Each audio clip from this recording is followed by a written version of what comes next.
So next, access the discard button. Oh, it's the same. It's basically the same with the previous step.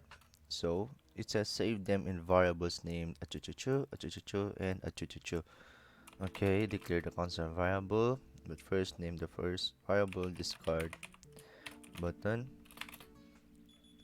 Oh, okay, button, and assign it to document get element by ID.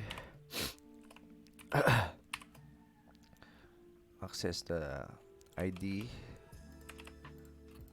of the element, follow the format, task container, assign it to document